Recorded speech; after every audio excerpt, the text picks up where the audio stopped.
queer news second, and then actual news first. Really bad things happen today. Earthquake in Japan. And a shooting someplace too. Mm-hmm. All right, I got the notification. Okay. You got the chat up? Yep. Julie. Who do we have? I see a Julie, a J.R. Phelps. Oh, Alex Stevens just joined. Stevens has joined. That I find that fascinating.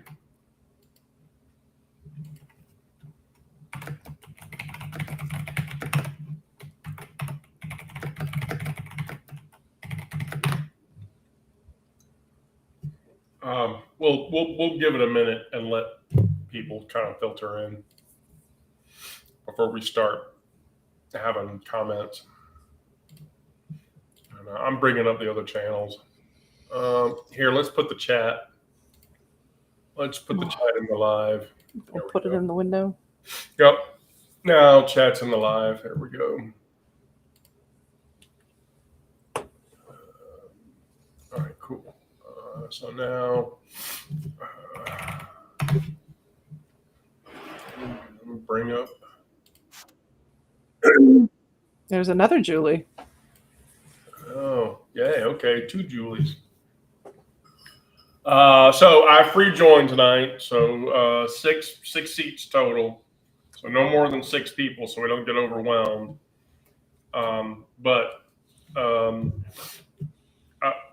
Tara, if you will kindly drop the restream link when we get new people. Yeah. Onyx is here.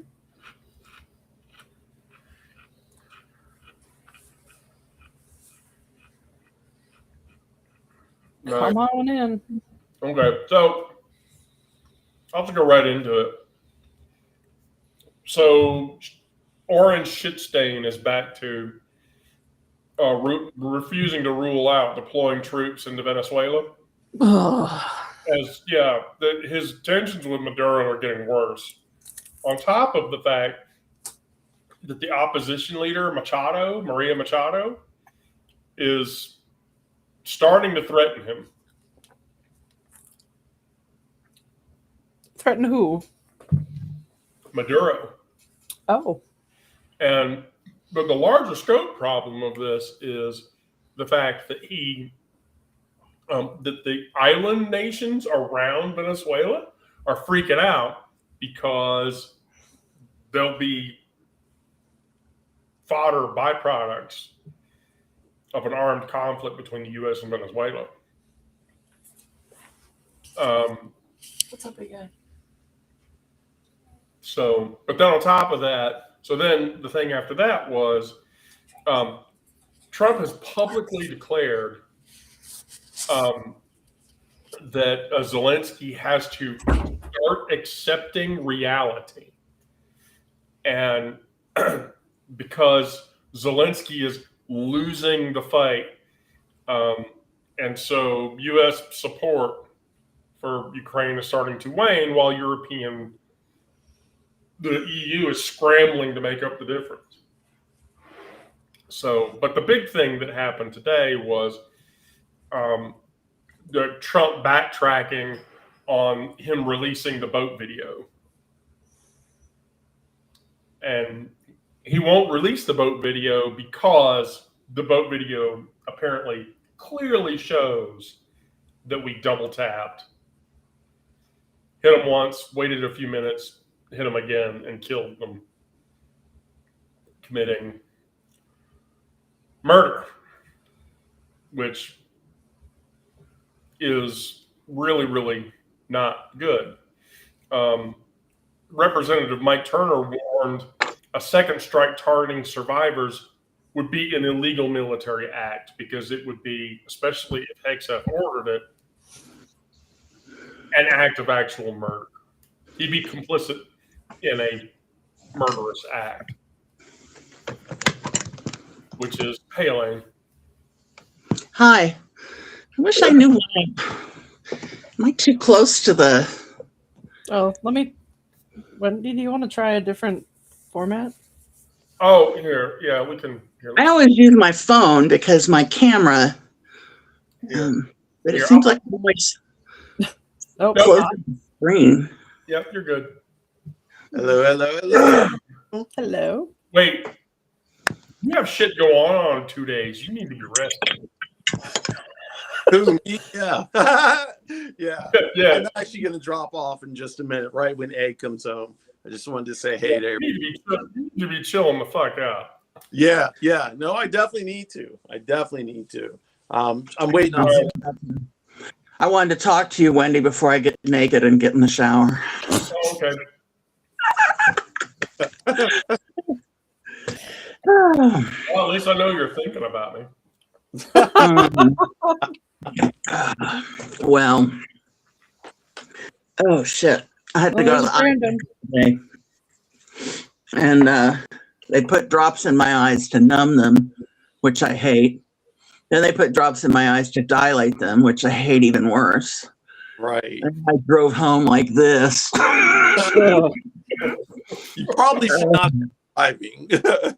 Probably not, but it's 1:45 on a Tuesday afternoon. Who the hell else is going to be driving back? Fortunately, a couple of miles away. But Elaine, my ex called and was like, "You're going to cook dinner tonight?" I said, "No." Elaine, you can't be doing that shit. You're legally blind when your eyes are dilated. I just want to. Right. Shit, I'm all but legally blind anyway. But yeah. Poor Brandon came in just in time to hear about Elaine getting naked. I know. And he missed it. Elaine, have you been ringing the devil's doorbell a little too often of late? That would be a no. That is the Although first I am time I've heard it called I am that. going to see Astrid on Saturday night, which is the next best thing. So Don't ring the devil's doorbell and let Satan come in you. Wow. We just call it flicking the bean where we are. I've heard it called double clicking the mouse. Double clicking the mouse. Clicking the mouse. God, that should tell you how long it's been. That kind of talk didn't exist the last time I.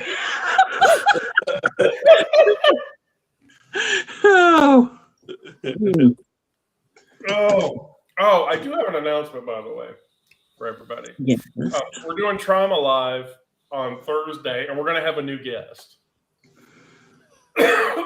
So, Onyx, while you're recovering from your experience, Jinx Delay is going to sit in the trauma seat for the handful of days that we run Trauma Live while you're in recovery. Okay, coolio.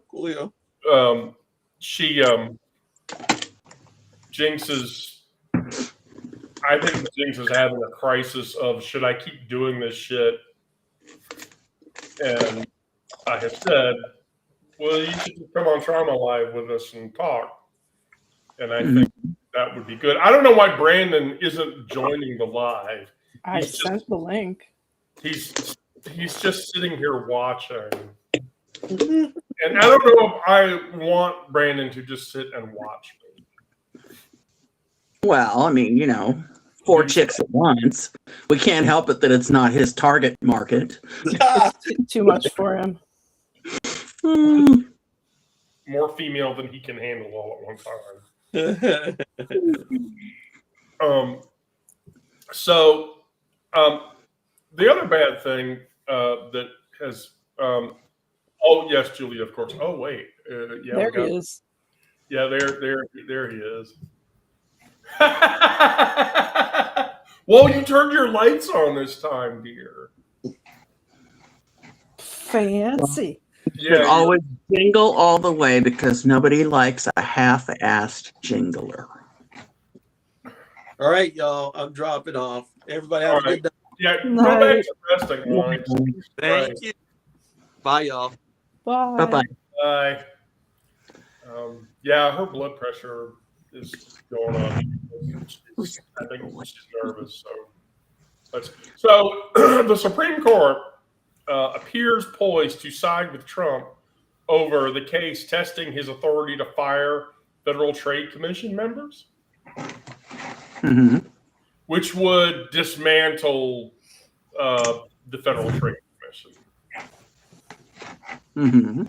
It's been around for 90 years and nobody's been able to dismantle it, but it looks like SCOTUS is going to. But my favorite news blurb from the day is that Caitlin Collins has now responded to Trump, who has labeled her stupid and nasty, with a profoundly positive statement that Trump doesn't know what the fuck he's talking about. While Anna Wintour condemns Transportation Secretary Sean Duffy for shading airplane behavior, as the president called another journalist a piggy. Quiet, piggy, quiet. So the media is starting to escalate against the administration. Not that they weren't before, but that's starting to get worse. And then here's the big bomb: the pipe bomber bullshit. That is going to be like Epstein, and it's going to blow up in Trump's face, and they're not going to be able to do anything about it. So the 5-year mystery of who the pipe bomber was, turns out he was a Trumper. He believed the 2020 election was stolen. What? I'm shocked. Yeah, he was a fakakta Trump supporter, like all this shit.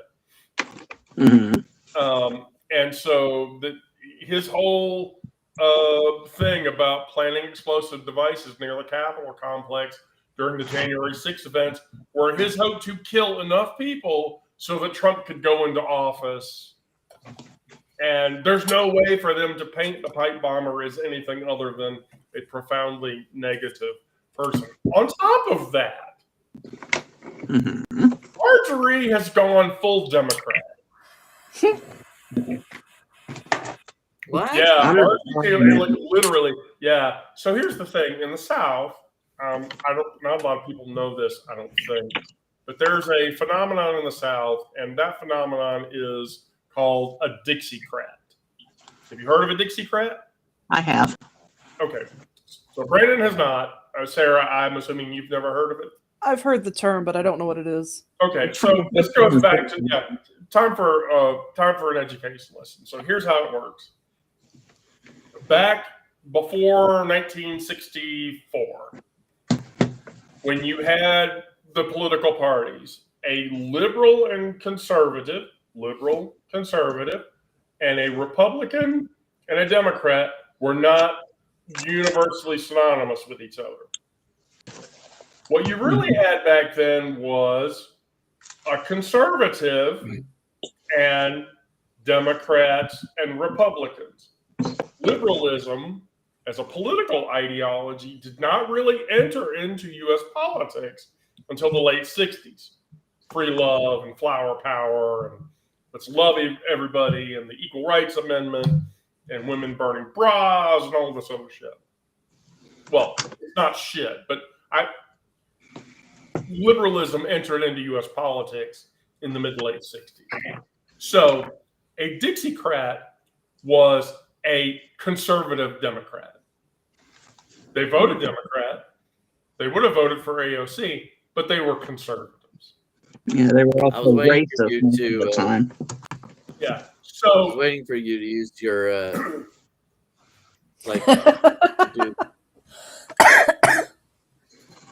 yeah, that's right. Sarah, do you know what this means? Yes, I know what that means. So, wow, sexual innuendo tonight. It's amazing. Again, color me shocked. So pre-65, that's why like Republicans use that narrative to call the Democratic Party the party of the KKK.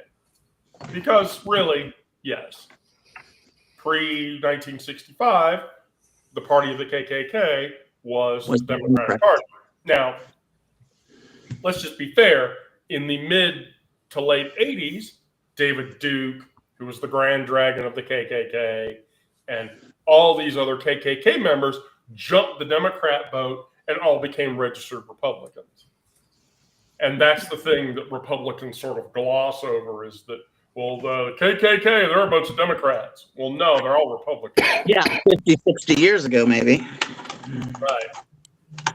So the pipe bomber thing, that's going to blow up in Trump's face.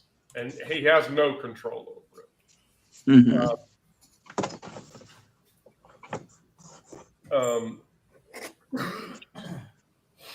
Oh,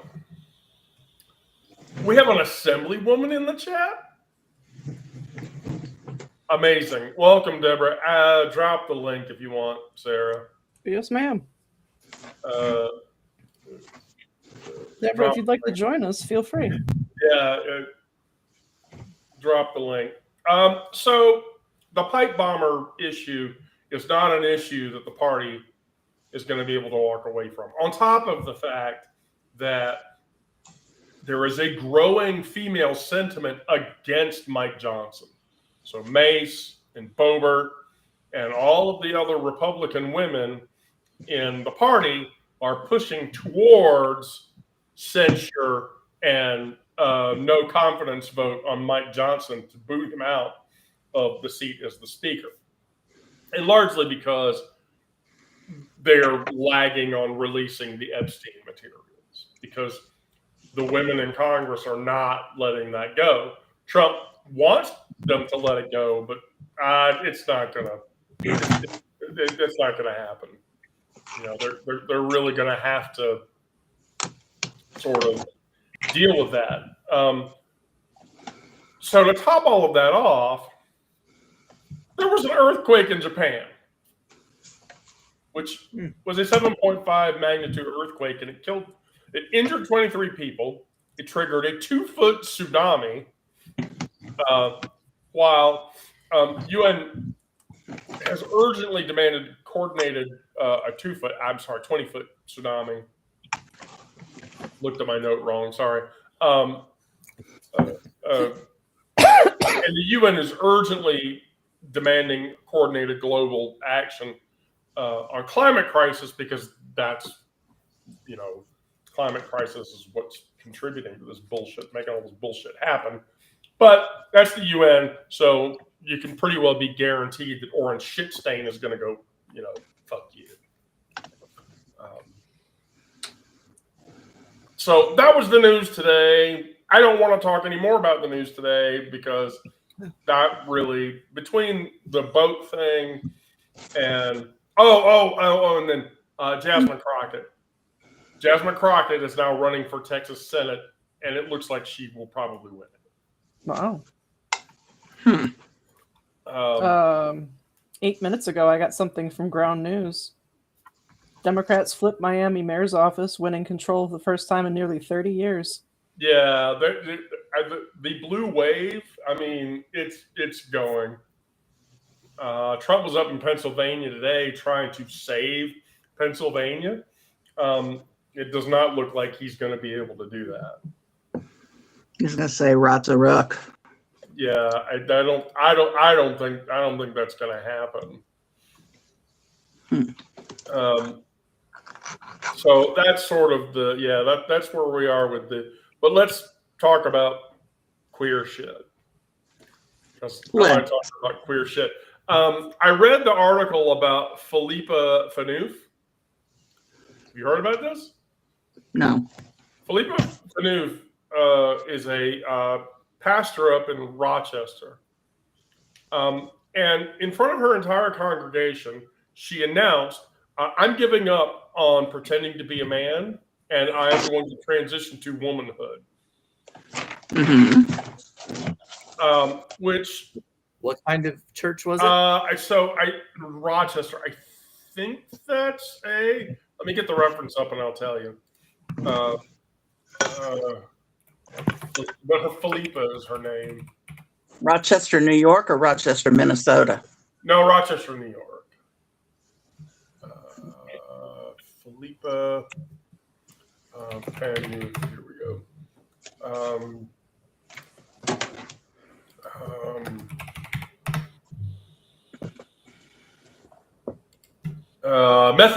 Methodist Church.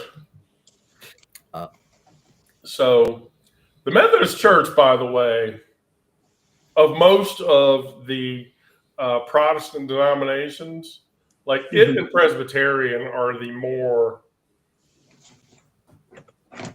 relaxed around the Methodist Church. I know a lot of people know this, but like 3 years ago, the United Methodist Church issued a big guidance where basically the UMC decided that they were finally going to ordain queer individuals, so gay, lesbian, and trans and gender fluid pastors.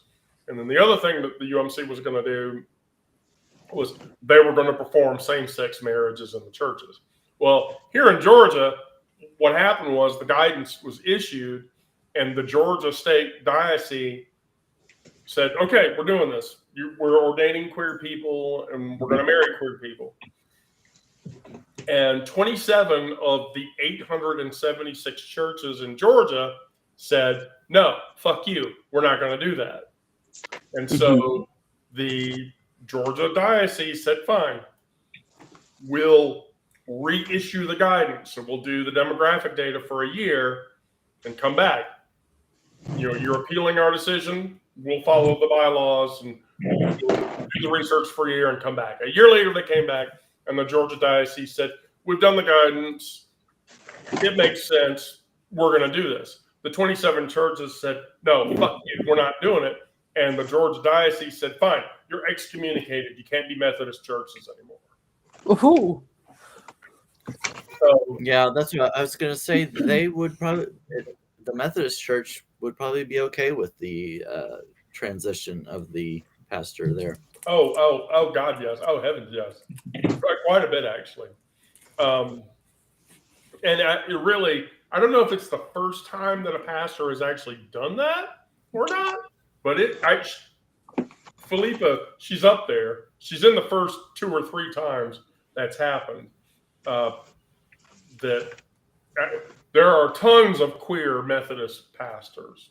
But also it depends on the area, because some Methodists are still, if they're in a rural area, they could still be rather conservative. So it just depends on. I don't know anything about Rochester, New York, so I don't know what New York is. What that area is. Rochester, New York is pretty blue.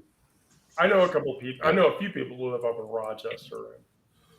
The amount of transphobia that happens in upstate New York, central upstate New York, so like Syracuse, Utica, that area, that's the little rednecky area. But Rochester and Buffalo is pretty blue, like New York, and the boroughs. And so there's a lot of Republicans up there, but they're very moderate. I mean, Jack Kemp was a Republican in Buffalo for many years, and he was a dead middle Republican moderate. So I thought that was really kind of cool. The Cameron Esposito thing happened. So gender fluid comedian Cameron Esposito announced baby Yumi Young's arrival with their wife, Katie Nishimoto, which I thought was really kind of a cool thing because we don't really see enough gender fluid, non-binary news happen. So I thought that was kind of cool. Casa Cecilia happened. So New York Sanctuary House, built entirely by and for queer people, offers refuge for people that are trying to get away from states that are being not affirming to queer individuals. I got a beep. Was there? Okay. That's me. I'm restarting the computer. Oh, okay. You're restarting your computer. I can't get Did you- either of my mice to wake up. Did you signal the link to Julie, Sarah? I'm about to. Yeah. Go for it. So, did you do a live today, Brandon, or is this your live today? No, I did one with the KR buyers. I saw it. I didn't get to join because I was otherwise engaged with a 6-year-old. Last week was full, and this week is full up too. I did KR came on today, and I'm having Corey Vinny on tomorrow, and Ginger cooked on Thursday, and the Sturge is coming on Friday. Sturge. I need to warn Sarah. So before I do that, so your live today, how did that go? What did you talk about? Oh, it was great. I always have a great conversation with him. He came on last week too. He said he'd come on every Tuesday of the month if I wanted him to, or every week, whatever day I need him to. But so yeah, I always have a great conversation with him. We go back and forth pretty well. Nice. So I haven't told Sarah this yet, but Monday, she and I, before we do Trauma Live at 1:00, we're doing a live. She and I are going to do a live with Walter. Oh, okay. Oh, okay. Because Walter Ryan wants to understand how difficult or not difficult it is to migrate off of Substack and into a different space. And so we have to give him the 30-minute Ghost conversation, because that's like Ghost and Beehive are the two solutions that people are going for. There are others. ConvertKit is one of them, and MailerLite is another. But those products, like Beehive and Ghost, are driven purely against distributing, publication content. It's not a social algorithm like Substack is turning into. And so I think Walter is really curious about how, oh my God, Brandon, that's really gay. It's going to fall over. Timber. It's a little crooked, Brandon.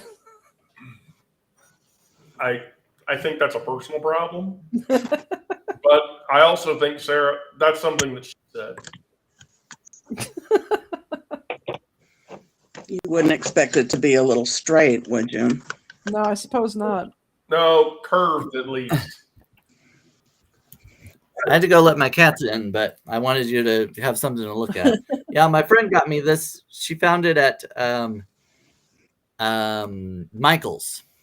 Mike. You know, the that place that I don't craft shop. The craft store, you know. Oh, I know it well. That is Hobby Lobby. Yeah, it's better than Hobby Lobby. That's true. That is true. Oh yeah, my friend was like, she refuses to shop at Hobby Lobby, but Michael's has these, so Okay. Julie, you have no camera. So, Brandon, is it straight or is it curved? it's pretty straight. It's a erect piece of wood. If it's in your house, it's about as straight as the yellow brick road. There's no way that nutcracker is straight. That's the straightest thing in the house, right? What? I'm not gay. What do you mean? Gay. You know. I'm not gay. I'm just colorful. Okay, Brandon, I swear, when you do that, you sound like Mr. Hanky from. Mr. Hanky, the Christmas poo. Yes, Mr. Hanky. I need someone who has spell casting abilities. I have 2 dead mice here. 2 dead mice? Neither Two of dead them, mice. yeah, neither of them will hook, will work. I Oh, you're switched out talking about like for Yeah, your computer mice. that Oh, kind of.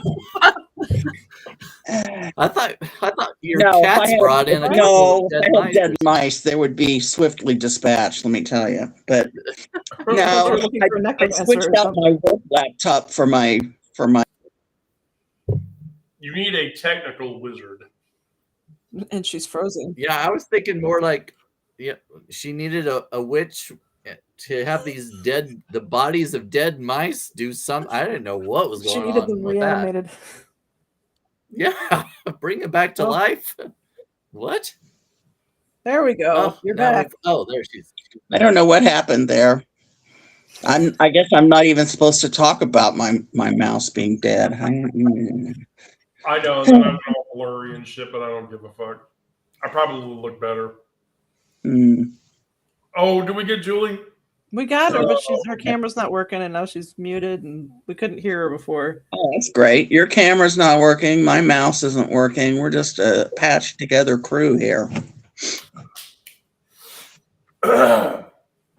There's a sexual joke to be made there, and Someone else is going to have to make it. As they say, I'm not in the mood. Oh, shit. You've got a headache. Something like that.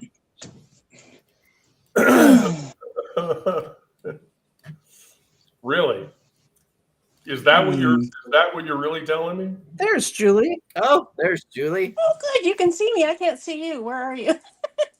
Oh, Oh, well, I'm here. I haven't moved. I promise. oh, you gotta mute something though. What's wrong? I think we're getting feedback, Hmm. or maybe not. Oh, I'm not. I don't hear any. I had heard something for a minute, and then it's gone now. I don't know if my eyes or Oh, my she- face, but I'm seeing double. Hmm. Hmm. and you've got decorations. Yes. Yeah. They aren't sparkly and You're fun. behind.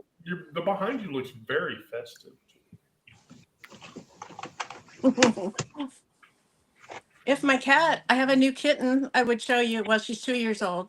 If she would come this way, I will show you. Very cool. What's your kitten's name? Mooney. Mooney. Her people got evicted. I keep wanting to say ejected, but just kind of the same thing. Got evicted from their apartment, and so she needed a home, and so she's mine. She's adorable.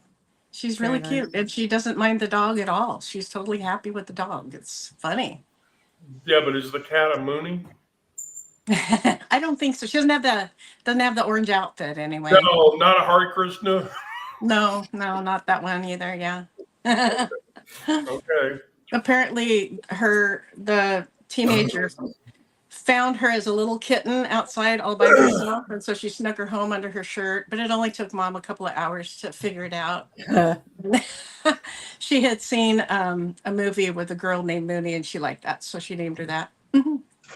Oh, that's much better than any name I can come up with. I named my cat Coltrane just because I'm a jazz. I like that actually. My cat's name was Sarah, I Gunny. know we're gonna have an argument later, so because we're both lesbians, I feel like we need to just do rock, paper, scissors to decide. What? Tough crowd. I'm here all week. Tip your waitresses. Was I'm there just supposed so to be a joke in confused there? about why we're gonna have an That was argument. supposed to be funny. How do lesbians settle disputes? Rock, paper, scissors. I don't get it. Without the rock and paper. Scissors. Oh. Scissors. Scissors. Okay. Got it. All Scissors. right. Well, I got my mouse to work now by plugging it into my laptop instead of my docking station. But now I've tried plugging my speakers into my docking station because I had to use the connection where the mouse had been, and now the speakers aren't working. I just bought this new docking station a few months ago because my company, cheap bastards that they are, wouldn't provide me with a docking station for my home office. And this was not a cheap docking station either. So I am very pissed now. Talking about scissoring and double clicking and docking stations. So many Very innuendos. good. Yes, I A know. lot of action going on here that I don't have at home. Well, it's the only kind of action that happens here anymore. Oh my gosh. Yeah, I saw Brandon's live. It was fun. It was good. It was a good conversation. So, yeah, so Thursday's Trauma Live, we're going to have Jinx on in place of Onyx. And the topic, by the way, is so Brandon says he can talk to this. So I totally want to hear it. Reclaiming intimacy after coming out or transitioning. I'd like to reclaim intimacy, and I'm in the same old place I've always been. Coming out of anything. You know, there's a perfectly wonderful single woman there to the right of you. Anyone I know? I'm pointing at you. She's not going to quit, Elaine. I'm single for a reason, Wendy. Haven't you ever heard Fran Lebowitz talk about how she's a good friend, a good daughter, a good niece? Yeah. I know. A shitty girlfriend? Yeah, that's me. I love Fran Lebowitz. But the reason that I love Fran Lebowitz is for two reasons that other people might not be consciously aware. One, she was really into the punk scene back in the 80s. If you went to CBGB's on a Friday night, she would be there she was like Joan Jett lesbian. But the other thing is that later in her career, by the way, I don't know if a lot of people know this, she's blind in one eye. Which that's like a weird detail, sort of like people didn't know that Sandy Duncan had a fake eye either. But apparently she did. But is that her acting career, she had a very limited acting career, and the thing that she did for her acting career was she played a judge on Law and Order, and all the Law and Order episodes that have her as a judge are the ones I love to watch. So that's my bit about Fran Lebowitz. I think she's an amazing queer icon, though. I do too. And you know, I read the first book of hers that I bought in Georgia. Oh. At a Del Champs grocery store. Or no. Maybe it was in Del Champs? Mm-hmm. This was in 1983. I was going through Georgia on my way to Florida with my senior class.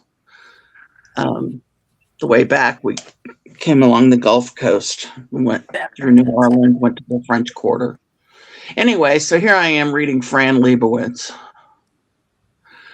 And our class sponsor kind of looked askance at that. Even more so. Del Champs was one of the oldest grocery store chains in the U.S. Mm-hmm. They were founded in 21, and they got bought out in 2000. Okay. 80 years old as a grocery chain. I think that's older than Kroger. Probably. Definitely older than Publix. Yes. Yeah. No, I stand corrected. Bernard Kroger started grocery stores in 1883. Oh, okay. Well. 1883? 1883, yeah. There's your history lesson. George Jenkins, the founder of Publix, was a store clerk and manager at Piggly Wiggly in 1930. Yeah. And then in 1930, we have a person. Oh, give me a five. What did you do?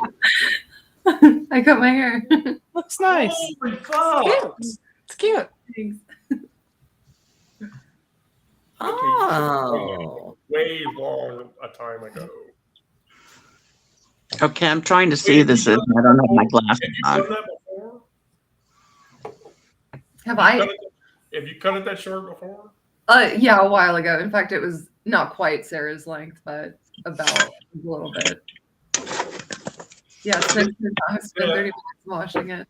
It looks very cute. Thank you. Yeah, you should just stay like that. Okay.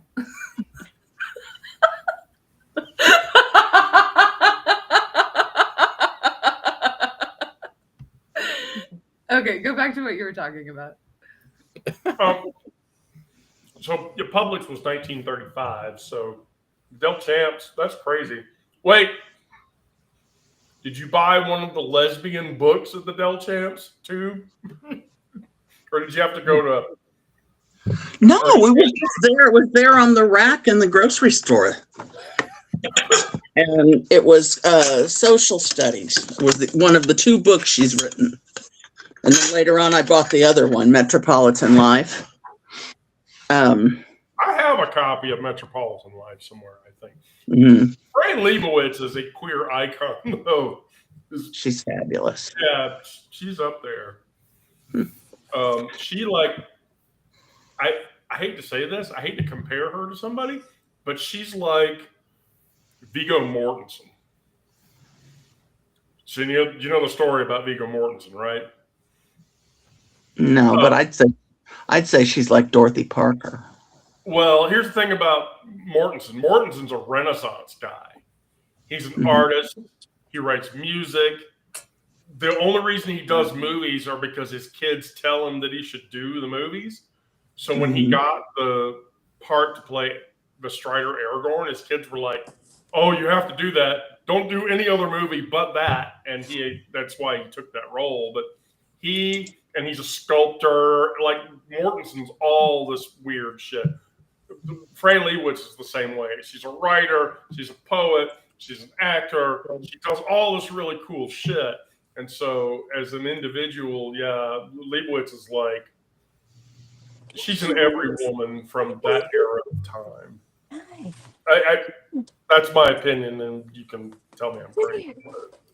Give me here so I can show you up. Well, I'll tell you you're crazy, but it won't be because of that. There's my Oh, girl. thank you. Oh my God! Is that your cat? Oh, Oh God! Look at his irises; they're so big. Aren't you beautiful? Aren't you beautiful? She Oh, spent he's today trying to get beautiful. into every single cupboard in the house. Every single cupboard in the house. Okay, Yeah. like every other kind of cat, right? I'm just gonna say, curious. That's how they roll. I just keep hearing this tonk, tonk, tonk. Tonk, tonk, tonk. Wait, Aaron, you haven't been on. Did you hear about my cowboy problem from last week? No, Is this I had a cowboy problem. a good one or a bad one? No, it's a bad one. It's Oh, really like, okay, so I went to Vegas last week Right. Okay. for a conference. So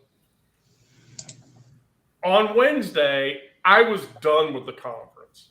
I didn't want to, I told my manager today, because we flew back on Friday from the conference, I wanted to leave on Wednesday. I did not want to be there the rest of the week. Fuck this shit. But regardless, I was there anyway. So on Wednesday, AWS reInvent, which is the conference I was going to, was starting to wind down. And that conference was in the Grand, the Venetian, Mandalay Bay, and they had a couple of rooms over in the Aria Hotel or whatever. So you had to go between them. Well, anyway, that Wednesday afternoon, MGM Grand started the hosting of the National Rodeo Convention. So rodeo people are not particularly queer-friendly people, right? Yeah. So I literally, I'll tell you something really humorous about this too, because this happened today. I went up in the elevator, got on the elevator with this family of cowboy hats and a bellhop and 2 very dark-skinned Indian guys. Okay. And as we get about halfway up to, because we were on the 12th floor or whatever, the guy in the cowboy hat tells the bellhop, "I want to be on the floor with no fags, sissies, or terrorists."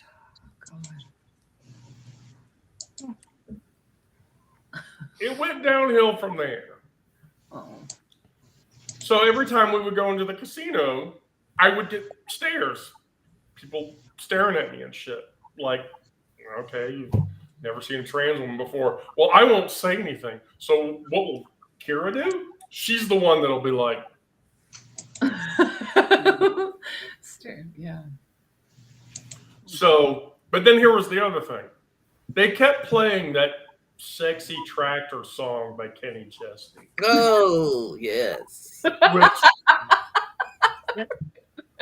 the byline of that song is, she likes my sexy tractor or some shit. She thinks my tractor sexy.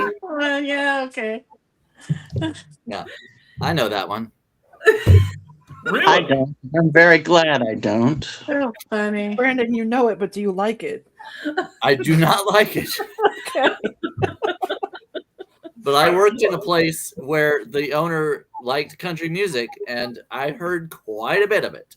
I couldn't Whether or help not you it. wanted to, huh? It's in there. It's in there. Okay, here I have a question because this is something I don't know. This is a social question. When did country music stop being "my wife left me, my dog ran away, and I'm drinking my beer in my double wide because that's all I have left"? When did country music stop being that and turn it into this bullshit about? Because Kara and I, Aubrey, were sitting in the midway of the MGM and that song plays, and then the song goes out, and I'm like, I can't believe I have to listen to this shit. But yeah, I know. Well, My really, ex I mean, loved how that much? song too, by the way, and I'm like, oh my god, How You much more prefer country? the other? How much You more prefer country the old can you way? get Do than what? thinking your tractor's sexy? yeah. So then this like rap song comes on, and I'm like, oh, okay, cool, this is better. And she's like, no, it's not. And I'm like, why not? Because it's a rap country song. And I went, Oh yeah, yeah. I didn't know there was such a thing. Oh yeah, there is. Oh no. rap country. Shaboozy? Someone please demonstrate for me? Absolutely not. I beg of you, no. So I went and looked it up. Cowboy Troy. I played chicken Oh. with the train. Oh, I've heard that. Hmm. I thought for sure it was Shaboozy. You were sure it was Shaboozy? Yeah, I mean, when I think country rap, I think of Shaboozy. I mean, the first thing that came to mind was Save a Horse, Ride a Cowboy, but Oh yeah. Yeah. Wendy, do you feel like I would have thought Las Vegas was pretty queer friendly? Just Okay, so yes, I would agree with that. So my senior VP and I went into Chinatown, and it was incredibly trans affirming. Like nobody blocked me, nobody looked at me funny or any of that shit. Okay. Now here's the problem with Vegas. Vegas itself is very affirming. The problem with Vegas is that everybody in the U.S. comes to Vegas. So there's fucking, and what kills me about it is the Christian bullshit. There are like Bible thumping, God fearing Christians who go to Vegas, and that's okay. Yeah. How the fuck do they reconcile that? they go to How confession. do they reconcile that? Don't look at me. I've never done anything more with Vegas than I think I changed planes there once, but that's it. So Spent a week there a few years back. Spent a week I've in never been Vegas. there. My daughter and her wife For got Christmas. married there. Did they go to Quickie Wed? Little chapel of something. Yeah. Yeah, that Love. sounds like. It was cute. I'm It was sorry, cute. that sounds like Quickie Wit. That sounds like. They both very introverted and didn't want to be in front of people. So Oh, well, we had a blast. We had a blast. It was fun.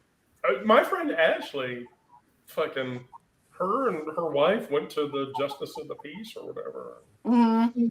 You know, I was very sad because I had told Cece, I'm like, I want to marry you and your wife, and Mm. yeah, well, we just got it done with the Justice of the Peace or whatever. And so I'm like, well, if you ever do a ceremony, please let me marry you because I can marry people. Brandon, if you ever get married or you ever find yourself getting married, please let me come to Kansas and marry you because I can marry people. Oh, sure. I mean, look, I know a lot of gay guys here in Atlanta, and they would probably. I mean, I can see a lot of gay guys on the apps, and that doesn't mean anything. Yeah. Aren't they a little hard to find now? You got to sift through all those closeted Republicans. Well, I'm sure there's some of those. I mean, you could get a Catholic priest if you wanted. Wait, I'm sorry, you're not young enough. Hey, a little old for that. You know what is the difference between a zit and a Catholic priest?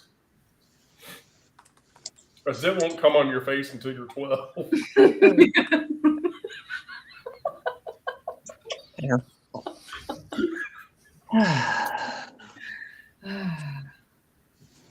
So funny. Do you have more like that? I hope not.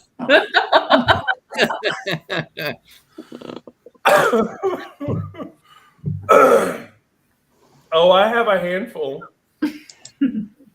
I have a handful. How do you make your girlfriend scream during sex? What? How do you make your girlfriend or boyfriend scream during sex? Call them and tell them about it.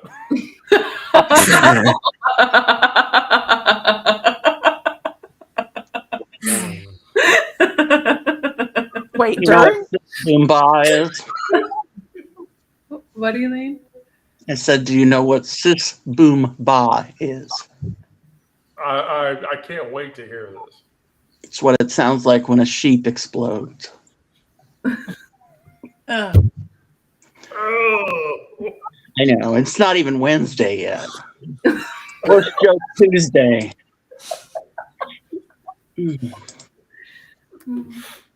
All right.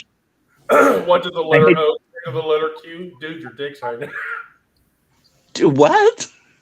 What did the letter O say to the letter Q? Dude, your dick's hanging out. That's cute. Actually, I really like that.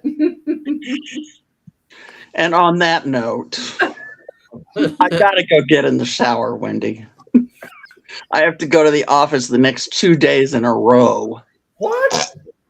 Yeah, because I thought you were even on, even off. well, usually I do. I go in on Monday, Wednesday, and Friday, so I don't have to drive more than 1 day in a row. However, there's a all company meeting that they well, I'm not going to be there in person because no. But it would look better if I showed up on the day and then just said, oh, there was no room in the auditorium. Just simply not for my fat ass. And then my group is having their Christmas luncheon on Thursday. So those two things, I'm kind of like, all right, I'll go. So, and then I'll work from home on Friday. I hate working from home on Fridays, but that's the way it is. So. I mean, there's worse things. Jeez. Well, yeah, there is. Being unemployed, I think about that a lot. Oh my gosh. Anyway. Now, Elaine. Well, wait, now Yeah. you're going to Elaine, get naked? You're just working it up. Do what now? You're just working everybody up now. I'm gonna go get naked and get in the shower. Well, shit. I was gonna say, Elaine, don't accidentally leave your phone on when you get undressed for the shower. That would be a no. Which it wouldn't work anyway. My phone doesn't have a wide angle lens. Oh, come on. Later on. Mwah. Big squishy fat girl kisses and hugs. Bye-bye. Bye. Hey, Elaine. Oh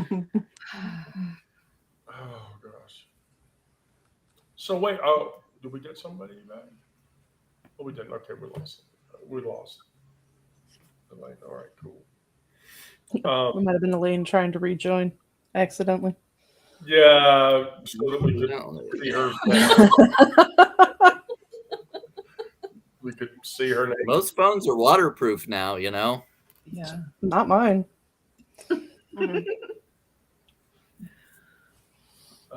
So, Brandon, can I ask you a question What? about dating apps and you?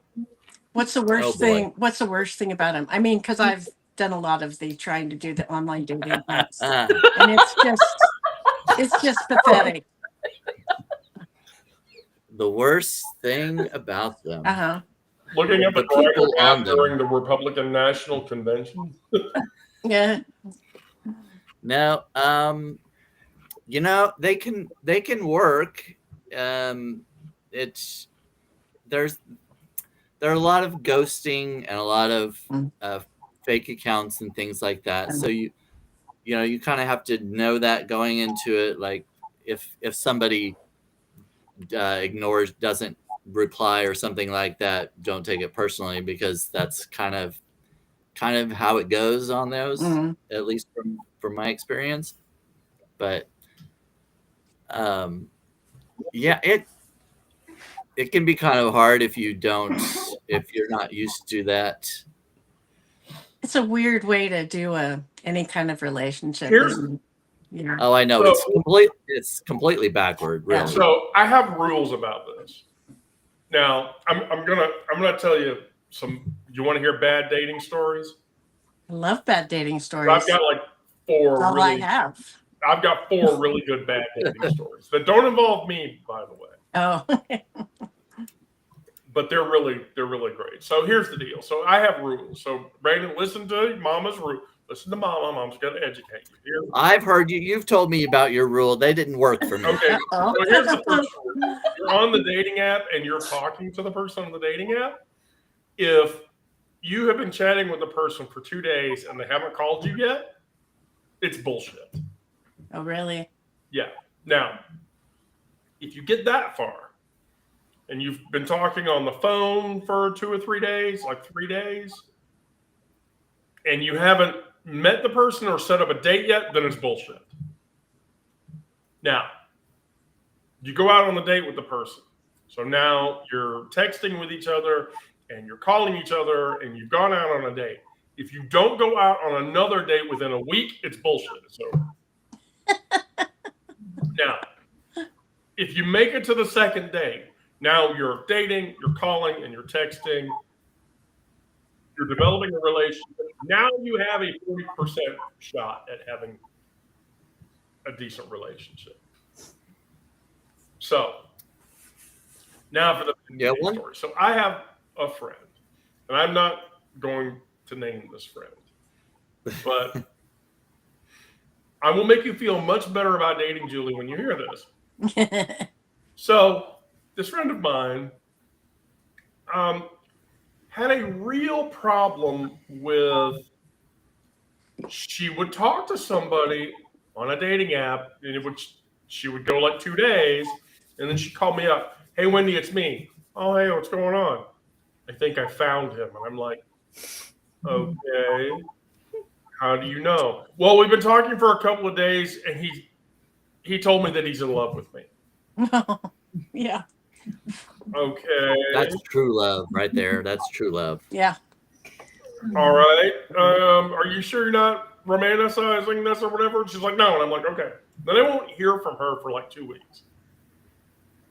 So first time this happened, it was the gold teeth guy. Yeah. So she called me up. Hey, I'm in my bathroom, and she's talking really low, and she's like, I need you to come over and help me get out of the situation. And I'm like, what the fuck did you do? Just get over here quick. And I'm like, all right. So, you know, I was still in a dress. I still had my makeup on. I wasn't going to do any of that shit.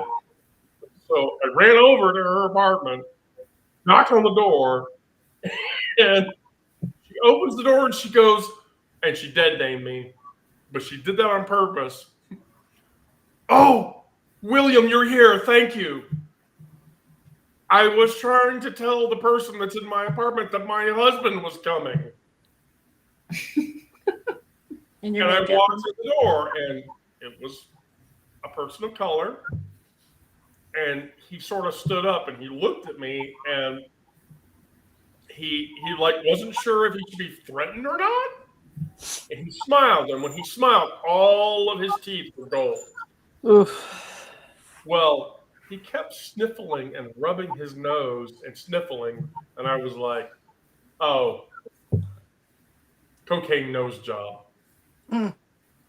That guy's been sniffing too much coke. And he was very like, and so gold teeth guy, he went away. Well, then I didn't hear from her for like 2 months. And she called me up. I think I found him. And I went, okay. She was like, we've been talking on the dating app for 3 or 4 days, and he told me he loves me. And I'm like, okay. After how long do you realize, like, how do you not realize that's a red flag? Oh, no. Right? Let me get to the end of the story. So, you know, she's all like, I found him. He's the one. Oh, okay. Great. So I asked her, like, now I've said to this person many times before, I have said, look, I know how to dox people way better than most people know how to dox people. So if you're on a dating app and you have questions about the person that you're on the dating app with, you just send me their details and I'll tell you if it's true or not. Mm-hmm. I offer that service to all of my friends. I will offer it to all of you. If you're dating somebody and you think something is suspicious and it's not obvious to you, just send me their phone number and their dating profile picture and, you know, name and everything, and I'll take care of it. And I'll tell you if it's bullshit or not. So she's like, yeah, we're going on a date tomorrow. And I'm like, oh, where are you going to go for on your date? Well, we're going to meet for coffee, and then we're going to come back to my apartment and Netflix and chill at 4 o'clock in the afternoon. Why 4 o'clock in the afternoon? Oh, because at 8 o'clock he has to go to work because he's a third shift worker.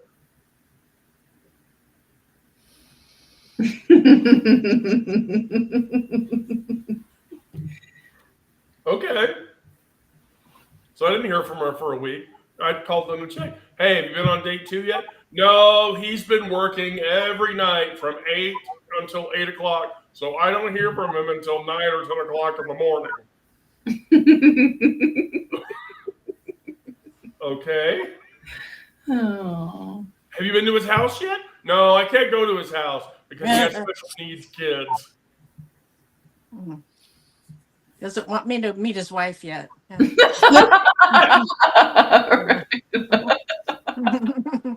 Is that not, I mean, that's bleedingly obvious, right? I mean, you would, if it was you, you would know that, like, hey, can I come over to your house? Well, no, I have special needs children. You'd immediately say, okay, you're married, get the fuck away. No. So, no, it turns out she called me like 2 weeks later and she was crying. And I was like, what happened? And she's like, I went to the mall and he was there with his wife and his 3 kids. They're special needs kids.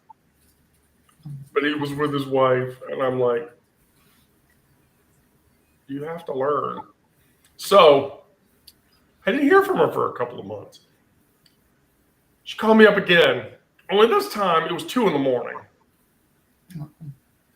And so she called me to tell me about Salvatore, who was a house painter.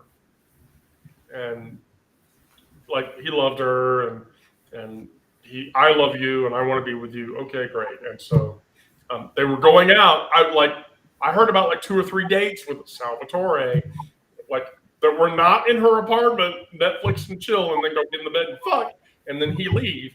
No, they were like going out and then going back to her house. Then he'd fuck her, and then he'd get up in the morning and he'd leave. And so I was like, okay, for this, this is a normal relationship. I can accept this. Okay, great. No, she calls me at 2 a.m. Hey, are you awake? And I'm like, I am now. She's like, I need to know something. And I'm like, okay. What do you need to know? Well, Salvatore keeps waking up. And when he came over tonight, we didn't go out on a date. He just came over and we watched TV. And he brought 2 bottles of Cuervo. And I was like, okay. Have a bottle of Cuervo. That's 13 shots. Hell, I'm life of the party when that happened. So she's like, well, I'm concerned. And I said, what? And so she said, well, I have to go to the bathroom. And so like he kept getting up to go to the bathroom and get back to bed, go back to sleep. And she would hear clanging in the kitchen or whatever. And so I was like, well, okay, well, what did you find out? Well, when I went out at 12 o'clock to go to the bathroom, I noticed that one of the Cuervo bottles was empty. And they didn't think we finished it. And I was like, okay. But the other Cuervo bottle hadn't been opened yet. Okay. She's like, well, he got up at 2 o'clock. And so I got up at 2:30 and I went back out there and I noticed that the second bottle of Cuervo had been opened and it was empty. Whoa. Holy shit. He wasn't feeling no pain. How are you not taking this person to the hospital? And for that matter, how is this person's liver not this big instead of this big? She's like, I don't know. Should I be worried? Is he an alcoholic? And I went,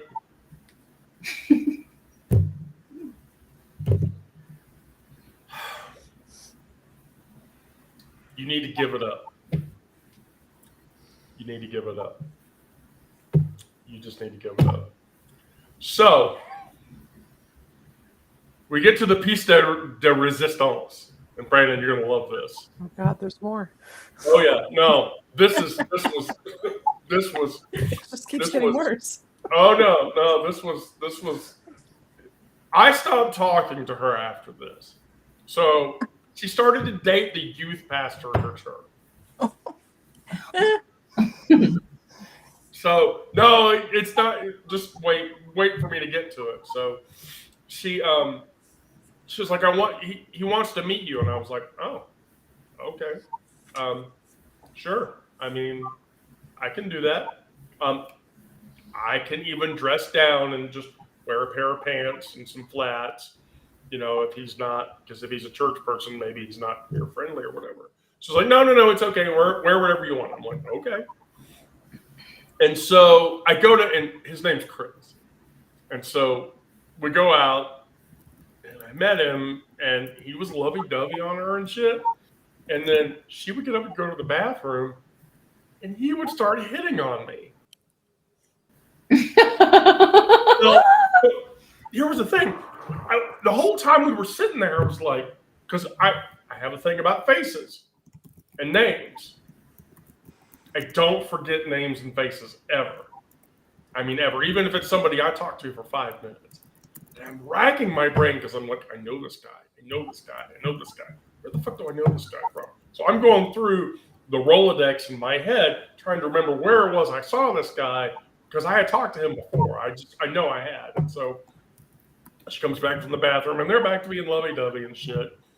And then she goes back to the bathroom again, and then he's hitting on me again. Only he stumbles over his side of the table and falls over to grab my boob. So, and like make it look like an accident. And it was not an accident. And so I'm like, holy fuck. Okay. So the Rolodex is still spinning in the back of my head because I'm trying to fucking remember where the fuck it is that I've seen this person before. And so another friend of mine, I picked my phone up and I like snuck a picture of him really quick and put my phone down and sent it to a friend of mine. And this was a friend of mine who I used to go to Mary's with, which is a very popular gay bar in Atlanta. Do you remember this guy? Because I swear I remember this guy. So my friend comes back and she sits down and it's a Mexican restaurant, Cinco's over in North Atlanta. And we're chowing away on food or whatever. And I get the text message from my friend Cara. And she's like, oh, that's Chris. And I went, right. I knew it. From where? And she was like, oh. Well, I mean, you remember Callie, right? And I'm like, how could I forget Callie? There's no way I could forget that. And she was like, yeah, he dated Callie. And I'm like, so he's a trans chaser. No, worse than that. And I'm like, what's worse than that? He's gay and a trans chaser at the same time. Because he only wants to date trans girls who have had no surgery for obvious reasons. And I was like, oh, because he's a bottom, right? And she's like, yeah.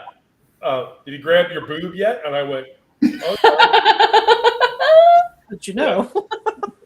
That's how it happened to Callie. And I was like, well, what happens after that? Oh, he'll fake a crotch grab and he'll make it look like an accident. Jeez. I don't know if I want to. And sure enough, when we got up to go and leave the Mexican Cinco bar, that happened. Oh, He jeez. bumped into me and his hands reached down and I got a squeeze. Wow. And so I had to tell her, like, he drove her in his car, and I told her, I'm like, get in my car with me, let me just take you home. In the car, I had to tell her, he's gay as fuck. And she was like, that's a lie. And I went, okay, I'll tell you. But he's perfect, and he's my church's youth minister. And he's grabbed my boob once. He's grabbed my crotch a second time. He's gay as fuck, or he's a chaser, or both. I wasn't going to tell him that I had a friend telling me not only is he gay, but he's also a trans chaser. So, I just told her he's gay. That's not, you're not going to. She got mad at me, and so she didn't talk to me for like almost a year. Oh. Yeah. And so, like, I want to say like 6 months ago or whatever, she called me up because she had a computer problem. That was the only other reason she would call me. And I asked her, I'm like, so what happened with Chris? I don't want to talk about that.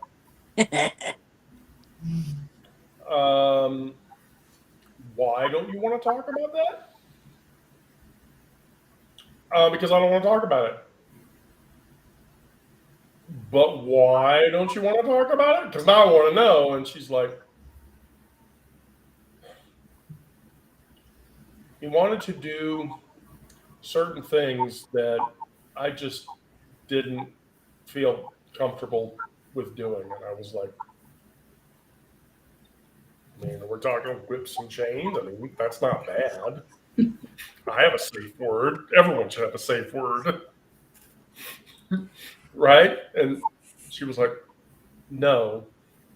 He tried to instruct me about this. Bear in mind, this person, like a hypersexual, is a in church 3 days a week person. Right. So I was like, I mean, what are we talking about? And she said, when he mentioned pegging, I thought that he was talking about like Legos or something, and I was like,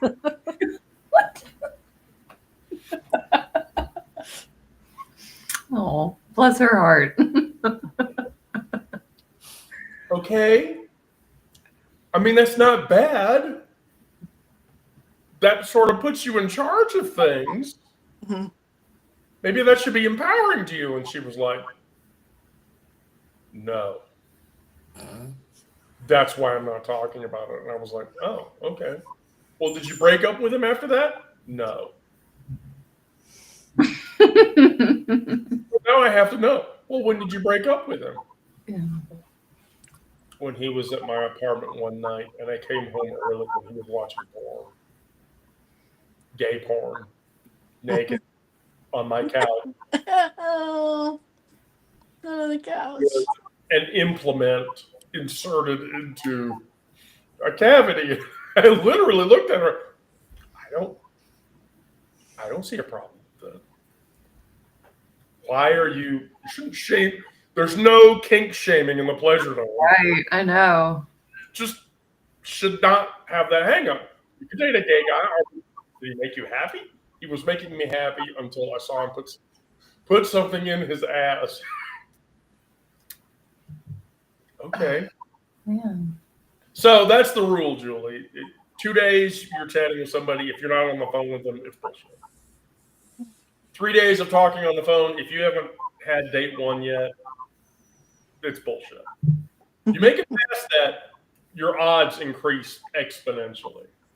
But It's usually pretty clear because apparently maybe it's my age, but the men are like, "Oh, I hope you fall in love with me." Well, okay, we haven't met, yeah, we Yeah. don't know each other yet. and they all want me to go to them. You know, it's like when I said, "Oh, you want to get lunch? You know, we can find somewhere to meet in the middle." Oh no, you come to me. You will like me.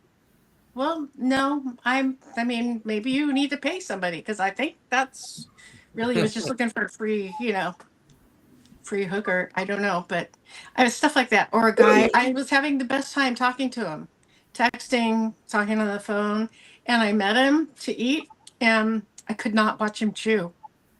No. I couldn't watch him chew. It was just like a no.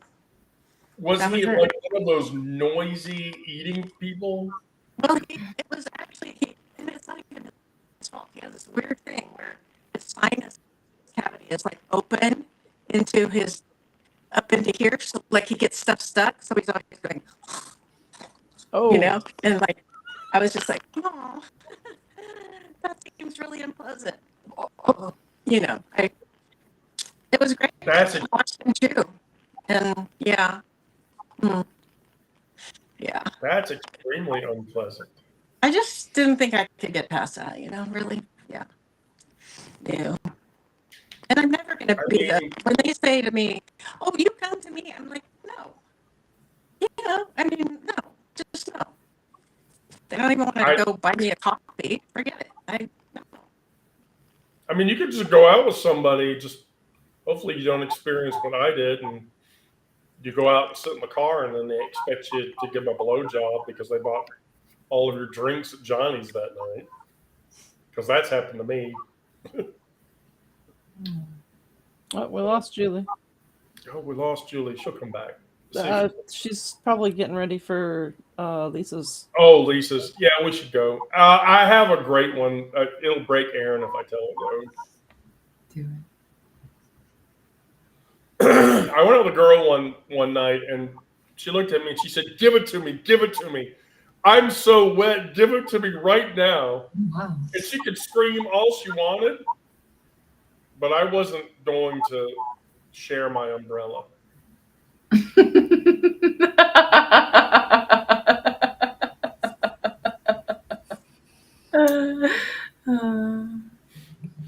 You know how you circumcise a hillbilly?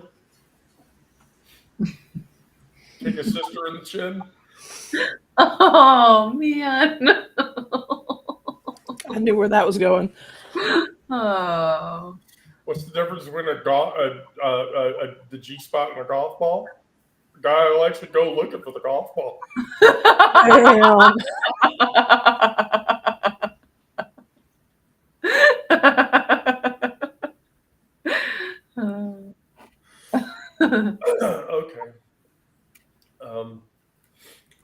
flip over to Twitch here in a few minutes. Do you want to? You want to play some card games, Sarah? Or are you going to do something else? I need to go relieve myself of some water. That's the most immediate thing on my mind. Okay. I just want to be clear, by the way. So Saturday morning, Yeah. like 9 o'clock. Hold on. I think I land at 8. Well, Ed, that'll be 9 o'clock. I'm gonna ride the train down, and I'm gonna make you ride Atlanta Transit. Yeah, I arrive at 8 a.m. 8:03. Yeah, you won't be up to the baggage claim until 9 o'clock. I mean, I'm not checking any baggage. Oh, okay. Well, then, yeah, you won't be at the street until it'll take you an hour to get from one end of the airport to the other. Really? Okay. Yeah, Atlanta Hartsfield Airport is the busiest airport in the United States. It really is. Great. Yeah, I've been through LaGuardia, which is in New York, and I can get through that airport in about 15 minutes. Depending on where you land, especially if you land at like anywhere from D to E gates, it's going to take you an hour to get all the way up to where the collection point is. So, One F. by like an hour and 20. We went over 20 minutes tonight, so yeah. Well, I'm glad I waited because I wanted Shithead to show up. Thank you. So, Because she doesn't come on the show anymore, and it makes me sad. We're not. I don't know if you got this. We're abbreviating the schedule. So on the days that we do trauma live, I'm not doing an evening session anymore. So the only evening sessions now are Sunday, Tuesday, and Wednesday. And then Monday and Thursday are the trauma live sessions.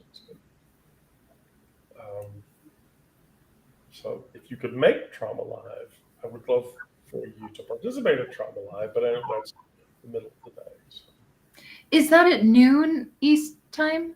1 o'clock Eastern. So it's between 1 and 2 Eastern time. That's when it starts. So versus this live, which I'm doing, the start time is between 7 and 8 p.m. Okay. I keep that time fluid so that, you know, depending on the people that can show up or whatever. But on Monday, I'm doing a live at noon with Sarah and Walter Ryan, and then we're doing trauma live at 1 p.m. So is Jinx sitting in for Onyx every Thursday? No, Jinx is going to sit in as we can fit her in. If we were ever going to put Onyx into a trauma session, Jinx is the one that'll take her place while she's recovering, because she's going to be recovering from FFS. I don't imagine she's not going to be on a live for at least 2 or 3 weeks. I just figured she and I were switching out throughout the week. No, we'll see what happens. We'll see what happens. But Jinx is. I really think she's at her Substack crisis of faith moment, like a lot of people are, because Substack is not what it was a year ago. Getting paid subs. I mean, Brandon, how many paid subs have you taken in the last 2 months? Last 2? Oh, I don't know. I mean, I just got a couple last week, but those were monthlies, not yearlies, right? one was monthly, one was yearly. So nice. So actually, tomorrow is an anniversary. Tomorrow is the anniversary of my first yearly paid sub, which they bought a founder subscription, so it was like $100. But so now I've reached like diminishing returns now. So now all of the money I take in is everybody that signed up for a subscription a year ago. from now. So when I go into March and April, those were my big. April of this year, I took on like 60 year-long paid subs that month. So that's going to happen the next turn of April. So, and the beauty for me is that Beehive doesn't take 10% like Substack does. So I just deal with the 5% from Stripe or whatever. So tomorrow I'll take a $96 or $97, $96 or $97 payment. I just passed my year anniversary on Substack. It was at the beginning of this month. Nice. Wait, so you and I both started almost at the same time? Did what now? We both almost started at the same time. I guess did you say you started in December of last year? So I like December 1st was Crip Dyke's conversation with me where she convinced me that I needed to just hardcore run. And 5 days after that, I took my first year-long paid sub, and it went all downhill from there. Oh, no, I technically started in the end of November, I think, but I published my first article on December 2nd or something like that. Yeah, I had published articles before that, but my real paid journey, like setting up my Stripe account, I didn't do that until December 1st. Oh, yeah. So that really, December 1st was really the anniversary of that. But December now, 10th, 9th or 10th, that was when I took my first true, and they bought a founding sub at $100. So anyway. So Brandon, are you still on for Trauma Lab on Thursday? Oh, I guess, yeah, probably. I guess so. Do you have anything else that day? Yeah. That's when let's see. Thursday is when I've got Ginger Cook on. When are you on with Ginger? Like 11 Central, I think, maybe. Okay, so you get an hour breather. What I'll probably do on Thursday. 10 a.m. 10 a.m. Okay, I'll start that live at 1:30, so that gives you extra breathing space. I mean, yeah, that's however you want to do it, it's fine. I'll deal with it. Topic to Sarah, make Sarah run it. Again? Yeah, I'm just at the topic. I'm just going to make you run it. Why? I'll just run from one right into the next. I'll just go. We're going to gangbang you. Line up. We're gonna run a train on Brandon. Circuit party.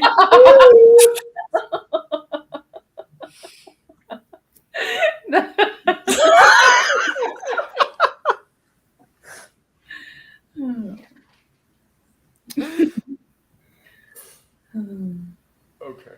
All right. Everyone have a good evening. I'll be back tomorrow on Wednesday, and then we'll do some stuff on Thursday. I love you all. Please be safe out there. Do good things. And if you don't do good things, like get videos so that we can post. Yeah, I don't know about the doing good things part, but Absolutely not. All right. Well, cool. Thank you, everybody. I can't do this without you guys. We can't do this without each other. Let's just get through it.